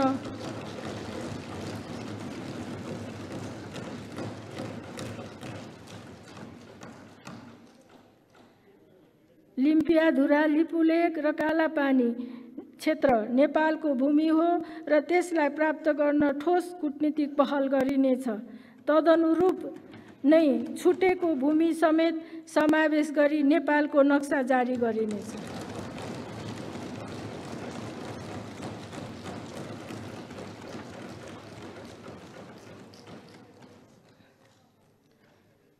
नेपालको सामाजिक आर्थिक विकासमा योगदान पुग्ने गरी आर्थिक कूटनीति सञ्चालन गरिनेछ। नेपाली कूटनीतिक नियोगहरूलाई व्यापार विस्तार, विकास सहायता र लगानी वृद्धि, प्रविधि विकास र हस्तान्तरण, पर्यटन प्रवर्धन एवं सुरक्षित र मर्यादित वैदेशिक रोजगारीका लागि परिचालन गरिनेछ। विदेशमा रहेका प्रतिभाशाली नेपाली तथा गैर आवासीय नेपालीहरूले आर्जन गरेको ज्ञान र सिपलाई राष्ट्रिय विकास अभियानमा उपयोग गरिनेछ। गैर आवासीय नेपालीहरूको पुँजी र प्रविधि देश विकासमा उपयोग गर्न प्रेरित गरिनेछ। कोभिड-19 को कारणले आयोजना गर्न सम्भव नभएको सगरमाथा संवाद उपयुक्त समयमा आयोजना गरिनेछ। प्रतिनिधि सभाका सम्माननीय सभामुख, राष्ट्रिय सभाका सम्माननीय अध्यक्ष, संघीय संसदका माननीय सदस्यहरू, नेपाल सरकारले राजनीतिक, सामाजिक, आर्थिक उपलब्धिहरूलाई संरक्षण गर्दै थप उन्नत बनाउने, राष्ट्रिय हितको प्रवर्धन गर्ने, राष्ट्रिय गौरव, सम्मान र स्वाभिमान वृद्धि गर्ने, छिमेकी मित्र राष्ट्र र अन्य मित्र राष्ट्रहरूसँगको सम्बन्ध सुदृढ बनाउने, कोभिड-19 महामारीको रोकथाम तथा नियन्त्रण गर्ने र महामारीबाट प्रभावित सामाजिक आर्थिक क्षेत्रहरूलाई पुनर्जीवन दिई विकास निर्माणलाई तीव्रता दिने अठोटका साथ आर्थिक वर्ष 2077-78 को नीति तथा कार्यक्रम प्रस्ताव गरेको छ। प्रस्तावित नीति तथा कार्यक्रमको सफल कार्यान्वयनबाट उच्च दरको आर्थिक वृद्धि हासिल हुनेछ, राष्ट्रिय पुँजी वृद्धि हुनेछ, महामारीको असर न्यून गर्दै आर्थिक सामाजिक क्षेत्र थप गतिशील हुनेछ, पारस्परिक सम्मान र अवसरसहित सामाजिक न्याय कायम हुनेछ, समृद्ध नेपाल, सुखी नेपालीको राष्ट्रिय आकांक्षा पूरा गर्न योगदान पुग्नेछ। यी नीति तथा कार्यक्रमको कार्यान्वयनमा सरकारलाई सबैबाट सक्रिय सहयोग हुने विश्वास व्यक्त गर्दछु। अन्त्यमा मुलुकको समग्र विकासमा योगदान गर्ने राजनीतिक दल, राष्ट्र सेवक, निजी, सहकारी र सामुदायिक क्षेत्र, श्रमिक वर्ग, नागरिक समाज, आम सञ्चार जगत लगायत सम्पूर्ण दिदीबहिनी तथा दाजुभाइहरूलाई हार्दिक धन्यवाद ज्ञापन गर्दछु। नेपालको विकासमा सहयोग पुर्याउने छिमेकी मित्र राष्ट्रहरू, अन्य मित्र राष्ट्रहरू, विकास साझेदारहरू र गैर आवासीय नेपाली समुदायलाई धन्यवाद दिन्छु। धन्यवाद। माननीय सदस्यहरू, बैठक स्थगित भए पश्चात पनि आफ्नो स्थानमा उभिएर सम्माननीय राष्ट्रपति महोदयलाई विदाई गर्न हुन मान्य सदस्यहरूलाई आग्रह गर्दछु। मान्य सदस्यहरू, संघीय संसदको दुवै सदनको संयुक्त बैठक यही स्थगित हुन्छ।